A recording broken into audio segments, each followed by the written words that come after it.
Assalamualaikum warahmatullahi wabarakatuh. Selamat siang teman-teman Ninggau Pos Channel. Kembali lagi bersama saya. Hari ini kita kedatangan tamu spesial. Aduh, pasti bertanya-tanya siapa ya? Yang jelas tamu kita pastinya menginspirasi kalian semua, memberikan ilmu yang bermanfaat untuk semua penonton Ninggau Pos Channel. Hari ini kita kedatangan Bapak Sudarmanto. Beliau Kepala Balai Permasyarakatan atau Bapas kelas 2 Musirawas Utara. Tapi wilayah kerjanya itu di Kota Lubuk-Linggau, Kabupaten Musirawas dan Musirawas Utara. Kita sapa dulu. Assalamualaikum Bapak. Waalaikumsalam Mbak. Sehat Pak? Alhamdulillah sehat. Waduh, kita kedatangan Bapak Sudarmanto ini spesial hari ini. Mudah-mudahan menginspirasi teman-teman semua ya. Amin, amin. Sebelum kita masuk ke pembahasan, pasti teman-teman bertanya, waduh apa itu Bapas ya? Karena yang kita tahu, saya pun baru tahu, karena yang selama ini kita tahu lapas, rutan, napi, sementara Bapas kita baru mendengar hari ini. Jadi dari beliau kita nanti akan tanya-tanya soal Bapas. Tapi sebelum kita bahas soal Bapas, kan kata istilah itu nggak kenal maka nggak sayang ya Pak ya. Jadi biar penonton Ninggau Pos Channel ini tahu dengan Bapak. Sebenarnya sudah dari sejak kapan Pak berkecimpung di dunia ini? Terima kasih. Saya tugas di Bapas Musirawas Utara ini dari mulai bulan Januari. Dari bulan Januari. Sebelumnya saya tugas di Lapas Narkotika Bandung. Jauh. Sebagai KPLP di sana. Sebelumnya juga saya tugas di Nusa Kambangan. Waduh, jauh teman-teman. Nusa Kambangan juga pernah di Lapas Gunung Sindur, lapas khusus yang banyak terorisnya. Jadi lumayan. Kalau pengalaman sih lumayan lah. Sudah keliling-keliling ya Pak ya? Lumayan, udah keliling-keliling. Ada pengalaman yang menarik Kak? Ya, pengalaman yang menarik banyak. Suka dukanya banyak. Banyak ya Pak ya? Tapi banyakan sukanya. Makanya yang sampai duka, teman-teman nggak usah tahu dukanya. Cukup saya sendiri. Yang penting sukanya dibagi-bagi. Ya, kalau sukanya nanti dibagi-bagi. Oke. Jadi teman-teman ini banyak yang bertanya Pak. Sebenarnya Bapas itu apa? Bisa dijelasin sama teman-teman Pak? Baik, Bapas itu akronim dari Balai Pemasyarakatan. Balai Pemasyarakatan itu salah satu unit pelaksana teknis yang beda dengan lapas ya. Kalau Bapas itu nanti membidangi dia pendampingan, pengawasan dan pembimbingan untuk klien pemasyarakatan. Oh, jadi beda sama lapas atau rutan ya Pak ya? Kalau lapas itu dia pembinaan saat di dalam lapas. Sementara kalau Bapas sampai di luar lapas, kita masih mengawasi, membimbing, namanya klien pemasyarakatan. Oke. Jadi Bapas sama lapas beda teman-teman. Dia ada yang memang dari awal sampai akhir gitu istilahnya ya Pak ya. Sementara lapas ya memang benar-benar ketika tahanan itu lagi di dalam. Ada di dalam. Itulah kalau lapas itu fokusnya di pembinaan di dalam lapas. Sementara Bapas itu pembimbingan, pengawasan dan pendampingan. Oh, gitu teman-teman. Jadi tugasnya apa Pak? Ya. Dalam hal pendampingan misalnya, pendampingan kita mendampingi anak-anak yang bermasalah dengan hukum. Dari mulai tingkat penyidikan, dari sejak dia ditangkap bermasalah, itu pembimbing kemasyarakatan wajib mendampingi. Wajib ya Pak ya? Dalam undang-undang itu ada kata-kata wajib, berarti wajib didampingi oleh pembimbing kemasyarakatan. Iya betul. Jadi untuk seluruh kasus itu Pak?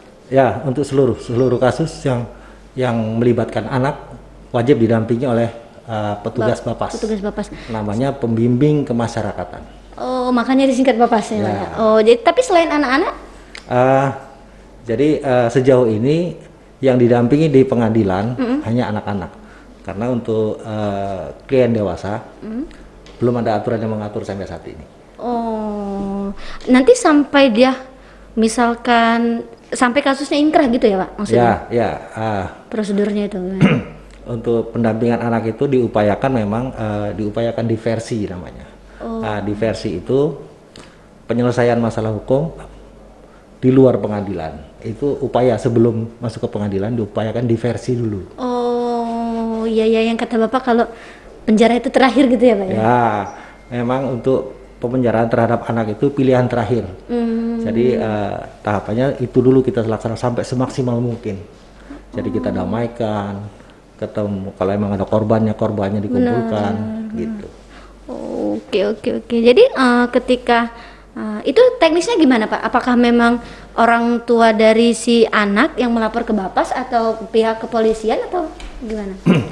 Teknisnya untuk pendampingan, jadi dari pihak penyidik yang menangkap anak tersebut bersurat ke Bapas, nanti petugas kita kirim ke sana. Oh, satu anak biasanya berapa yang ditugaskan untuk petugas pendampingan? Tergantung kebutuhan. Kalau memang tersangkanya satu orang juga cukup. Kalau memang kan kadang-kadang pelaku pengeroyokan misalnya, kan kita juga mesti butuhkan beberapa petugas. Oh, jadi sesuai kebutuhan. Ya. Tapi kalau untuk klien dewasa saat ini ada Pak? Kalau klien dewasa sampai saat ini memang kita untuk di pengadilan belum mendampingi. Jadi untuk klien dewasa sampai saat ini kita hanya membimbing aja sifatnya. Membimbing, setelah bebas nanti kita awasi. Jadi membimbing itu nanti sampai proses untuk mendapatkan cuti bersyarat, pembebasan bersyarat, atau cuti remisi, menjelang bebas gitu. Itu juga seperti di asesmen gitu, namanya di penelitian kemasyarakatan. Penelitian kemasyarakatan itu petugas kita juga bukan hanya wawancara dengan narapidana-nya, tapi dengan penjaminnya. Siapa yang akan menjamin dia setelah di luar?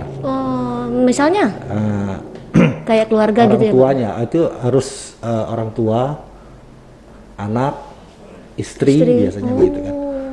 Terus juga petugas kita itu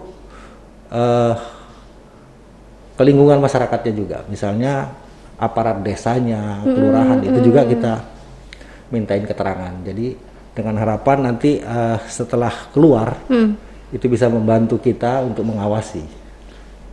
Artinya ketika dia keluar memang betul-betul diterima di masyarakat ya, gitu ya Pak? Agar dia bisa diterima di masyarakat, kita juga minta partisipasi masyarakat untuk membantu mengawasi kita. Kita kan nggak semua terjangkau Iya soalnya benar. kita. Oh, oke gitu teman-teman. Baru singkat itu ya. Jadi sepenting itu kehadiran Bapas untuk para napi ya Pak ya. Oke, kembali ke anak-anak tadi Pak. Artinya setiap anak yang berhadapan dengan hukum itu berhak mendapat pendampingan dari Bapas. Ya, wajib. Kan tadi bicaranya wajib. Kata wajib tadi Pak. Ya. Jadi wajib kita dampingi. Nah, kalau di Bapas kelas 2 Muratara sendiri sampai sekarang sudah berapa anak yang kita dampingi? Sampai saat ini untuk tahun 2021 ini sekitar 16 anak-anak yang bermasalah dengan hukum. Dan mayoritas kebetulan tinggalnya di Lubuk Linggau. Di Lubuk Linggau. Ya. Rata-rata kasus apa Pak? Ya ada yang saling menjual perempuan kemarin itu Menjual? Ya pencurian, terutama pencurian. Eksploitasi anak itu saling menjual karena memang sama-sama korban dan pelakunya sama-sama anak. Pelaku anak, korbannya juga anak gitu. Yang dijual anak-anak mereka itu saling menjual. Itu perkara yang menarik belum lama ini. Jadi anjal gitu ya Pak? Oh iya di Lubuk Linggau memang banyak.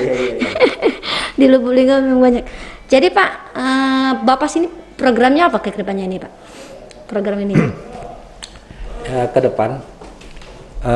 Karena ini saat ini masih pandemi, ya kita banyak programnya untuk kemandirian, kepribadian, terus kita memberikan keterampilan juga. Kalau yang fokus saat ini terakhir itu kita memberikan kemandirian untuk klien dewasa. Oh, gimana contohnya itu Pak? Kliennya sudah di luar, kita programkan misalnya 30 orang, kita kumpulkan di kantor, kita panggil instruktur. Kita bekerja sama dengan Balai Latihan Kerja. Oh, BLK setempat. Ya, BLK setempat untuk pelatihan pertukangan, terus pengelasan gitu. Dengan harapan sebagai bekal dia nanti untuk bekerja. Jadi itu yang membimbing kita. Artinya peran penting Bapas ini sungguh ini ya teman-teman ya. Jadi dia dibina, sudah itu sudah keluar juga dipastikan dia diterima. Ya. Kemudian sudah keluar juga dikasih pelatihan juga gitu. Ya. Supaya mereka kedepannya mempunyai bekal, Iya, mempunyai bekal bisa untuk bekerja. sebagai bekal dia ke depan lebih baik lah. Tidak mengulangi perbuatannya lagi, yang jelas itu. Harapan utamanya gitu ya Pak, nggak ngulangin lagi gitu ya Pak. Harapannya itu. Tapi sejauh ini, kalau nggak salah dari 2020 kita ya Pak ya? Ya. Dari 2020 beberapa kalian yang kita lihat ada kendala nggak Pak? Ada beberapa sih memang yang sudah kita bimbing, ternyata mengulangi perbuatannya lagi, ya itu memang manusiawi. Iya. Manusiawi memang mungkin karena ya itu tadi, karena keterampilannya belum cukup, makanya di situ kita tingkatkan lagi untuk ke depan. Pembimbingan untuk anak-anak klien kita pemasyarakatan yang ada di luar. Jadi harapannya biar dia tidak kembali lagi. Iya. Jadi supaya keterampilan yang kita berikan itu memang dilanjutin gitu ya Pak. Ya terus sampai saat ini kita lanjut terus. Tapi kan ada juga yang dia ikut dengan apa yang kita sudah latih gitu Pak. Misalkan berhasil dia jadi tukang yang profesional gitu ya Pak. Kalau total di Bapak sendiri sudah berapa yang dibina Pak? Baik anak-anak maupun dewasa? Kalau total lebih kurang. kita sampai saat ini jumlahnya 500 sekian lah, 546, dan 60% memang domisilinya di Lubuk Linggau. Lagi-lagi Lubuk Linggau ya. Lagi-lagi Lubuk Linggau mendomisili ya. Mungkin ya, karena memang dari jumlah penduduk mungkin. Iya. Ya. Bukan karena kota Lubuk Linggau banyak yang melakukan itu ya Pak ya. Kebetulan. Jadi kalau sinergisitas Bapak sama Lapas, sama penyidik, sama kepolisian gimana Pak selama ini? Sejauh ini sinergi kita ya bagus, hubungan kita baik. Bapas ini kan bekerja sama dengan 3 lapas. Lapas Narkotika Morability, Lapas Lubuk Linggau, dan Lapas kelas 3 Sorolangun. Oh iya, Sorolangun ya. Untuk kejaksaan kan memang MLM ini hanya satu, ya, kejaksaan dan pengadilan. Sejauh ini hubungan kita baik, sinerginya bagus. Ada semacam program-program sama gitu nggak sama mereka gitu? Program bersama sejauh ini hanya dengan lapas, masih dengan lapas. Oh, koordinasi intensnya ya Pak ya? Ya intensnya dengan lapas, karena memang untuk penanganan klien dewasa kita di lapas mayoritas. Oh iya, kalau Bapak sendiri kantornya di mana Pak? Nanti teman-teman belum banyak yang belum. Oh iya. Kantor kita beralamat di Jalan Lintas Sumatera nomor 98 ya. Nomor 98 Musirawas Utara. Jadi mendekati perbatasan Jambi. Jadi untuk mempermudah jangkauan kita membuat pos Bapas di Lapas Lubuk Linggau. Yang beberapa waktu yang lalu sudah diresmikan oleh Bapak Kepala Divisi Pemasyarakatan. Kebetulan untuk mempermudah. Jadi sejauh ini kan kalau dari Lubuk Linggau, dari Morability, kalau ada yang bebas diantri dulu ke Bapas. Jaraknya dari Lubuk Linggau ini sekitar 100 kilo. Jadi cukup menyita waktu. Jadi untuk mengefektifkan pekerjaan agar berjalan semuanya, kita baru meresmikan pos Bapas di Lapas Lubuk Linggau. Jadi sudah efektif. Jadi yang dari Lubuk Linggau nggak harus tidak harus ke sana. Sekarang petugas kita siapkan piket di sana. Jadi cukup di situ. Yang Morability juga nanti ada pengembangan ke Musirawas juga Pak, pos Bapasnya. Ada penambahan lagi nggak rencana? Karena kita pikir sudah cukup ada. Morability kan tidak terlalu jauh ke Lubuk Linggau. Sama Lubuk Linggau ya. Oke. Tapi Bapas kantor induknya tetap di Musirawas Utara. Artinya memang harus dia melalui lapas. Misalkan gini Pak, Rina nih punya anak yang bermasalah hukum nih. Bisa nggak langsung ke Bapas atau memang harus melalui lapas atau kepolisian atau pihak penyidikan gitu ya Pak? Kalau anak kan nggak. Kalau anak kan memang penyidik yang menghubungi Bapas. Jadi penyidik nanti nggak bisa nggak kalau warga langsung gitu minta konsultasi sama Bapas? Oh ya boleh. Kalau sekedar konsultasi minta arahan ya boleh. Gitu. Masyarakat boleh. Karena kita di kantor induk kita juga ada pos Yankomas, pelayanan komunikasi masyarakat. Kita di situ. Situ misalnya masyarakat ada yang terlanggar HAM-nya, bisa ngadu ke kita nanti kita bantu laporkan ke. Atau ada anaknya yang lagi bermasalah, tapi kan kadang-kadang masyarakat takut Pak, ketika dia berhubungan sama hukum pasti penjara, bayangannya kan pasti penjara. Sementara kita belum tahu si anak ini kan pasti ada sebab penyebabnya gitu. Kalau misalkan dia mau ke pos kita, mau konsultasi gimana benernya, gimana baiknya, itu bisa ya Pak? Ya, memang setiap anak yang bermasalah dengan hukum itu pasti ada peran orang tua. Iya, Nah, benar. di situ. Ya. Nah, Itu nggak bisa dipungkiri. yang salah pertama harus kita salahkan orang tuanya Iya, benar, sebetulnya. Nah, jadi pola asuh gitu. Nah, semuanya nanti ya bisa diobrolin lah. Nah, makanya Mas Rindar. Jadi teman-teman, bagi kalian yang mau konsultasi, gratis ya Pak? Bisa langsung ke kantor Bapas di Muratara ya Pak ya? Oke. Jadi sudah 16, kalau nggak salah tadi 16 atau 17 anak Pak. Pengalaman mendampingi anak-anak yang bermasalah itu gimana Pak? Ya, sejauh ini normal-normal saja. Semua orang tuanya juga kan memang harus, setiap didampingi itu kan orang tuanya juga harus hadir. Setiap di persidangan itu, di samping didampingin pembimbing kemasyarakatan, orang tua atau wali wajib hadir juga. Hadir juga. Ya. Tapi rata-rata mereka biasanya dalam proses pendampingan itu apa yang diinikan dari petugas kita? Misalkan apa menggali atau gimana itu Ya. Pak, biasanya? Itu digali dari itu tadi salah satunya pola asuhnya di rumah bagaimana, sekolahnya bagaimana. Jadi dicari penyebabnya dan apa? jadi penyebabnya apa, lingkungan sosialnya bagaimana.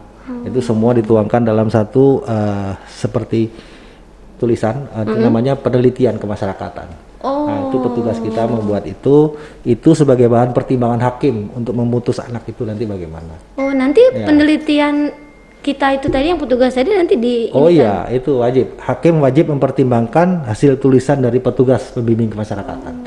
Itu wajib mempertimbangkan itu. Ada kata-kata wajib lagi. Jadi ya ada wajib mempertimbangkan. Ya. Jadi bahan pertimbangan ya Pak ya. Wajib dipertimbangkan. Oke. Jadi dari 16 sampai 17 anak itu rata-rata mereka larinya ke pembinaan atau ke penjara atau gimana Pak? Mayoritas itu tadi yang diversi tadi, karena bisa didamaikan dari beberapa unsur tadi berkumpul, diputuskan untuk diversi. Mayoritas diversi. Oh, banyak yang di ini ya Pak ya. Maksudnya kayak pembinaan gitu. Ya. Tapi sulit mendampingi anak-anak atau sulit mendampingi klien yang dewasa Pak? Ya, karena memang dewasa kan kita belum pernah mendampingi kan. Oh iya, untuk mendampingi setelah keluar ya Pak ya. Tapi jadi tugas ini juga ya Pak.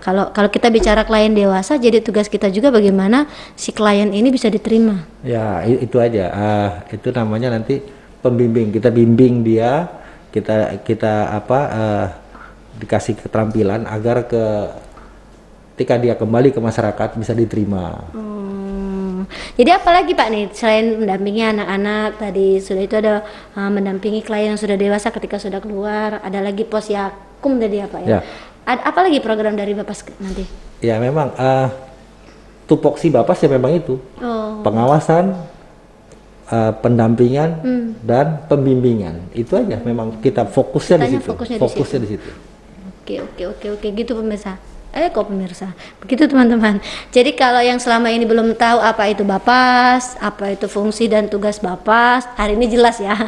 Hari ini kita datangkan langsung kepala Bapas ke Murataranya. Karena wilayah kerjanya di Linggau, Muratara ya Pak ya. Ya. Oke. Oh ya teman-teman, bagi kalian yang masih pengen tahu soal Bapas Muratara, Bapas kelas 2 ya Pak ya. Bapas kelas 2 Muratara, bisa tulis pertanyaan di kolom komentar kami, nanti Bapaknya langsung yang menjawab. Siap. Kalau masih ada yang belum mengerti ya Pak ya. Kalau masih ada yang pengen tahu lebih banyak soal Bapas kelas 2 Muratara, bisa dong di komen di kita di YouTube kita, nanti Bapak langsung yang membalas komentar kalian. Oke Pak, selama ditugaskan di Muratara, Lubuk Linggau, Musirawas, ada pengalaman apa Pak yang bisa dibagikan ke teman-teman? Baik. Apa terkejut dengan malam? Sebelum bagi pengalaman itu ada satu. Kalau teman-teman semua pengen tahu tentang Bapas, kegiatan kita apa aja, ada di medsos kita. Oh iya, ada. Instagram kita. Ada ya Pak? Ada Facebook, website kita dibuka, kegiatan kita semua ada di sana. Apa IG-nya Kak? Nanti bisa dibagikan. @Bapas Muratara. Oh, @Bapas Muratara. Bapas Muratara nggak pakai spasi gitu Pak? Nggak. Oh, teman-teman kalau mau tahu aktivitasnya, kegiatannya bisa kegiatan kita langsung ke Instagram ya Pak? Ya, Instagram ada semua di medsos. Zaman teknologi memang butuh ya Pak? Ya. Walaupun kita gaptek. Iya benar. Ada teman-teman yang. Iya. Ada tim IT ya. Ada tim IT. Jadi Bagi-bagi Pak pengalaman ketika ditugaskan di Ya. Lubulingga Murang Utara. Jujur pertama kali saya serah terima di Bapas Muratara, sok. Wah, kok sok ya? Kok jauh banget gitu kan itu. Pertama jelas itu. Pertama shock, lama-lama ya dinikmati. Dinikmati, sekarang sudah nggak shock lagi. Shocknya itu karena jaraknya jauh. Karena jarak jauh. Oh. Jarak jauh, kantor kita memang di pinggir jalan. Pinggir jalan, tapi pinggir jalan Trans Sumatera yang Jalan lintas Sumatera jalan lintas itu. Sumatera. Oh. Itu aja. Lain-lain sih ya fine-fine aja lah. Tapi sebagai pimpinan kan beberapa petugas kita kan bergelut di membimbing, mengawasi, membimbing dan mengawasi. Kalau ke internal kita gimana Pak untuk merangkul petugas-petugas kita ini? Ini memang salah satu hambatan kita di personil. Oh, kenapa? Personil kita, saya datang memang hanya beberapa personil. Personil kita ada beberapa yang bermasalah gitu. Jadi ya itu agak sedikit fokus. Jadi pembinaan khusus fokus ke. Jadi ke internal juga harus. Internal. Tapi alhamdulillah sih sekarang sudah berangsur-angsur baik. Jadi ya nggak ada masalah. Semuanya dibawa enjoy gitu ya Pak? Bawa enjoy aja. Kalau stres pasti. Iya. Kalau mau dipikirin pasti Tapi kalau untuk personil kita berapa sekarang Pak? Personel kita saat ini yang definitif 12. Maksudnya Ditambah pegawai yang sudah betul-betul pegawai kita. Kita dapat tambahan CPNS itu juga 5 orang. 5 orang dari Lahat 2, dari Palembang 3. Itu semua masih calon pegawai, jadi calon CPNS. pembimbing kemasyarakatan. Terus ada juga 4 orang dari Bapas Palembang, pembimbing kemasyarakatan yang sudah memang petugas profesional. Jadi itu sudah ideal sebagai untuk Bapas. Apa kalau masih memang kurang? ini sudah semua definitif, ideal. Sudah ideal. Untuk Bapas kelas 2 sudah cukup ideal. Oh. Insya Allah ke depan mungkin penerimaan pegawai kita dapat lagi. Amin. Jadi mungkin ya semakin bisa eksis lah Bapas Muratara. Amin. Kalau petugas ada ini khusus nggak Pak? Kalau misalkan kayak pelatihan khusus. Oh ya, untuk petugas pembimbing kemasyarakatan itu memang dilatih khusus, namanya diklat. Oh, ada diklatnya juga. Diklat pembimbing kemasyarakatan. Itu jamnya juga cukup panjang karena memang di situ harus punya ilmu komunikasi yang baik karena harus ke aparat penegak hukum yang lain, harus koordinasi. Jadi memang ada pelatihan khusus. Ada diklatnya. Diklatnya pembimbing kemasyarakatan dan diklat sistem peradilan pidana anak. Oh, ada Diklatnya dulu. diklat Ada SPPA dulu. namanya. Oh, itu harus berarti petugas kita harus melewati itu. Untuk menjadi seorang pembimbing kemasyarakatan yang profesional memang harus dididik. Di diklat itu. Berapa lama biasanya Pak? Kalau sekarang ini karena memang sekarang online diklatnya. Daring Bisa, ya Pak? Ya daring. Kalau dulu waktu saya sempat diklat juga itu sekitar 5 minggu. Oh, itu pematerinya langsung dari Bapas ini pusat Enggak, atau diklatnya dari, di Jakarta. langsung dari Kemenkumham Ya, di Badan Pembinaan Hukum di BPSDM. Oh, tapi kalau Bapas ini sama kayak Lapas di bawah Kemenkumham ya Pak ya? Ya, Sama kayak Lapas, kayak ya sama Rutan. dengan Lapas, sama dengan imigrasi, semua kan di bawah Kemenkumham. Rubasan ada juga di samping Bapas, Lapas ada juga Rubasan. Apa itu Pak? Ada lagi itu? Ada lagi, mungkin nanti kapan-kapan diajakin kepala Rubasan untuk sharing dengan teman-teman juga. Rubasan itu? Rumah penyimpanan benda sitaan negara. Nah, itu ada Oh, juga. ada lagi teman-teman. Ada Jadi juga, Lapas, Rutan, Bapas, Lapas, Rutan, ada Rubasan. Oh, Rubasan. Oh ya Allah, masih jadi- ada lagi teman-teman. Nah, jadi mungkin teman-teman juga banyak yang nggak tahu kan. Selama ini teman-teman juga Bapas itu apa, taunya kan Lapas, Rutan aja kan. Nggak, teman-teman aku pun gitu tadi. Baru tahu. Tapi kalau tadi Bapak bilang dari 2020 ya untuk Bapas kelas 2 Muratara. Selama ini berarti untuk di wilayah Linggau Muratara? Ya selama ini untuk jadi wilayah Linggau, Musirawas dan Musirawas Utara itu dulu di wilayah kerja Bapas Lahat. Oh, Bapas nginduk Lahat. di sana ya Pak ya? Nginduk di Bapas Lahat. Oh, 2020 baru dipecah. Kebetulan saya orang kedua. Nah, yang pertama teman saya sekarang pindah ke Bali. Oh, jadi Bapak jadi kepala Ya, yang kedua. ya, kepala yang kedua. Oh, oke, siap. Gitu teman-teman yang belum tahu Bapak, Insya Allah hari ini kalian sudah dapat ilmu lagi, dapat informasi lagi. Kalaupun kurang lengkap, bisa komen di YouTube kita atau langsung ke media sosialnya Bapas Kelas 2 Muratara. Terima kasih Bapak. Ada tambahannya satu lagi. Ada tambahan teman-teman. Sedikit tambahannya. Jadi, boleh. Jadi semua pelayanan yang dilakukan oleh Bapas Musirawas Utara, baik di pos Bapas atau di Bapas induknya yang di Musirawas Utara, tidak dipungut biaya. Semua pelayanan, pendampingan, pembimbingan semua tidak dipungut biaya. Gratis teman-teman. Gratis. Jadi kalau ada yang minta bayar silakan lapor. Lapor, ya ada. Nanti boleh lapor. Boleh ya. Kalau ada yang minta bayaran, silakan lapor sama bapaknya. Oke, kita hari ini sudah banyak dapat ilmu dari Bapak. Terima kasih sudah main-main ke studio kami, Pak. Mudah-mudahan bermanfaat untuk masyarakat, teman-teman Amin. penonton Lingga Post Channel. Selamat beraktivitas. Kalau boleh Rina terakhir sebagai penutup, pesan Pak, bosan untuk masyarakat di Kota Lubulingga, Murah dan Muratara yang terkait dengan hukum lah, apa Pak? Baik, terima kasih Mbak. Kami dari Bapas, terutama dari dari Kementerian Hukum dan HAM, sangat berharap partisipasi masyarakat. Jadi sampai saat ini juga partisipasi masyarakat sudah di dalam bentuk Pokmas Lipas. Itu tambahannya juga Pokmas Lipas itu kelompok masyarakat peduli pemasyarakatan. Itu ada beberapa yang sudah bekerja sama dengan kita. Salah satunya untuk penanganan yang korban narkotika, napi-napi yang narkotika. Kita bekerja sama dengan IPWL Karunia Insani. Itu ya untuk pengarahan, kan di IPWL Karunia Insani itu kan ada psikolog juga, jadi memang ada mereka punya programnya lah. Kita kerjasama, salah satunya itu ada Pokmas Lipas namanya, kelompok masyarakat peduli pemasyarakatan. Yang memang partisipasi masyarakat sangat kami butuhkan, karena ya itu tadi jangkauan kita sendiri nggak mungkin terjangkau semuanya. Jadi partisipasi seperti apa maksudnya Pak? Ya itu salah satunya kalau di BLK misalnya, BLK itu perorangan yang punya kelas kan itu bisa kita minta bantuan untuk instruktur memberikan itu. Benar, untuk membantu teman-teman kita. Seperti IPWL Karunia Insani itu kan memberikan pecandu-pecandu, mantan-mantan pecandu. Konseling gitu ya Pak ya. Oh, siap. Oke, begitu teman-teman. Terima kasih sudah mantengin channel kami. Semoga ilmunya berkah, pengetahuan yang kita dapatkan ini berkah, dan kita semua sehat-sehat karena sekali lagi pandeminya lagi tinggi-tinggi ya Pak. Terima kasih Bapak sudah main-main. Assalamualaikum warahmatullahi wabarakatuh.